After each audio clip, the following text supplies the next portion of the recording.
Quanto mais moral, mais, mais culpa, mais transgressão, mais tudo quanto o indivíduo diz que não quer ser, porque você multiplica os pesos das obrigações, a alma trata aquilo como uma compressão, é como se a gente estivesse comprimindo algo, e vai, e é moral, e é moral, e é obrigação, e é obrigação, e soca, e comprime, e pressiona, até que chega a hora da eclosão.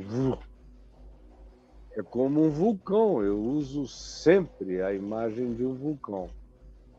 Você vai vendo o magma ali em estado de compressão, até que ele vai tornando a resistência, a camada de resistência muito frágil, e há uma explosão que, no geral, é extremamente catastrófica para a vida do moralista e da sua família. Então, quanto mais moral, menos paz. Quanto mais paz, menos moral e mais ética pessoal. O que pacifica o coração da gente é o ethos dessa ética, que significa uma cobertura, um telhado para o ser. E ética é um telhado para o meu ser e é desenvolvido a partir da minha consciência em estado de pacificação. Quanto mais pacificado fica o meu ser pelo meu comportamento não moralista, mas apenas e exclusivamente determinado pela minha consciência, tanto do bem quanto do mal, e pelo desenvolvimento do meu discernimento, isso se torna algo que é como uma casinha de proteção para o ser, para a mente, para as emoções, para os sentimentos. Isso gera acalmamento, produz pacificação. A moral não é assim. A ética é da pessoa. A moral é dos outros. Por isso a moral é tão adoecedora, porque ela dissolve o significado da identidade pessoal do indivíduo, amortece o poder de escolha da consciência, tira a lucidez, porque não me faz refletir, só me põe no caminho da obrigação imposta por terceiro.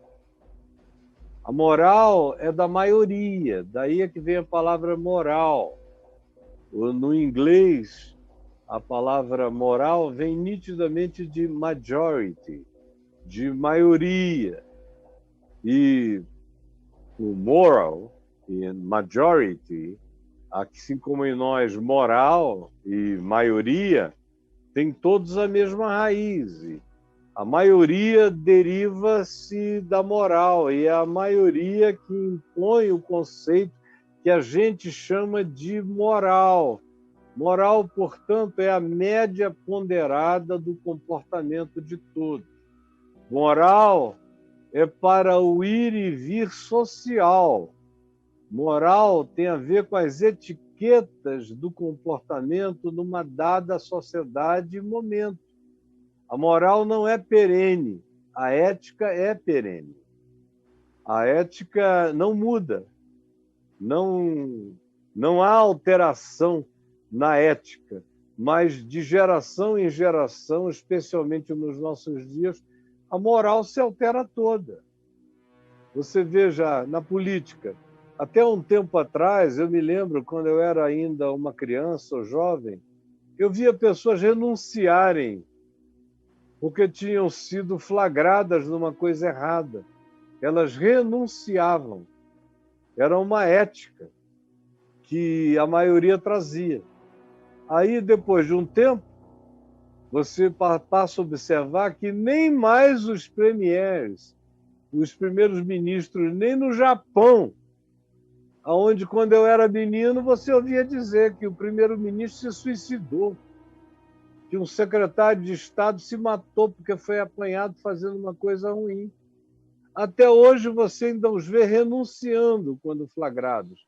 Mas no nosso país, onde o que a gente tem é um dilúvio de falsas morais, você não vê a ética da renúncia em praticamente mais ninguém. Você não vê ninguém renunciando. O cara é apanhado com 51 milhões em cash na casa dele. E ele diz que não é dele. Cada um vai dizendo que não é seu. Pode estar dentro, desculpe a expressão, do rego da bunda do indivíduo. Mas ele diz que não é dele, é dos funcionários. Ele botou ali só porque estava com pressa. É uma espécie de pochete, onde ele guarda as coisas quando ele está com pressa. Mas não é dele, não é de ninguém. Você veja, todos os criminosos do colarinho branco no Brasil não fizeram nada, absolutamente nada. Estão sendo presos injustamente. Foi a justiça, foi o flagrante que foi errado. Apanharem-no naquela hora que foi erro dos que fizeram a manobra policial, mas eles não cometeram nada.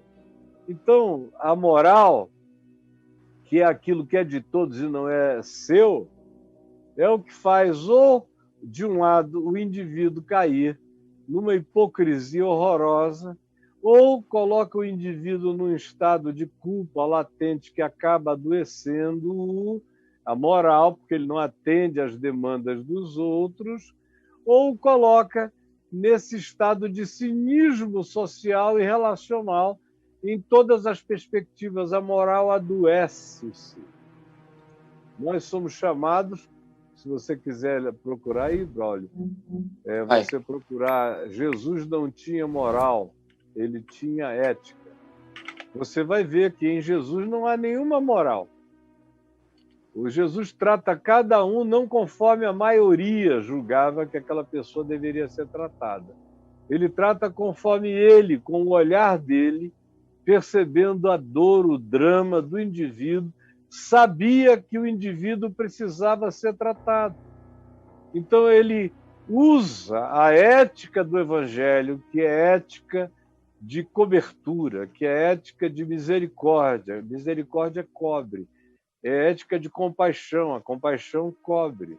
É ética da justiça que perdoa, justifica, converte e transforma. Portanto, cobre. É ética da fé, que ensina a pessoa: os teus pecados estão perdoados, cobertos, vai-te em paz. Isso não tem nada a ver com a moral, isso só tem a ver com uma ética de aplicabilidade pessoal, que é o que o Evangelho faz nas pessoas. A ética do Evangelho cura. A moral humana adoece, dissolve, hipocritiza, torna e cria cínicos, produz culpas que se transformam em hipocrisias cada vez maiores ou em adoecimentos que instilam no coração do indivíduo um desejo forte de morrer, embora ele mesmo não saiba se confessar para viver.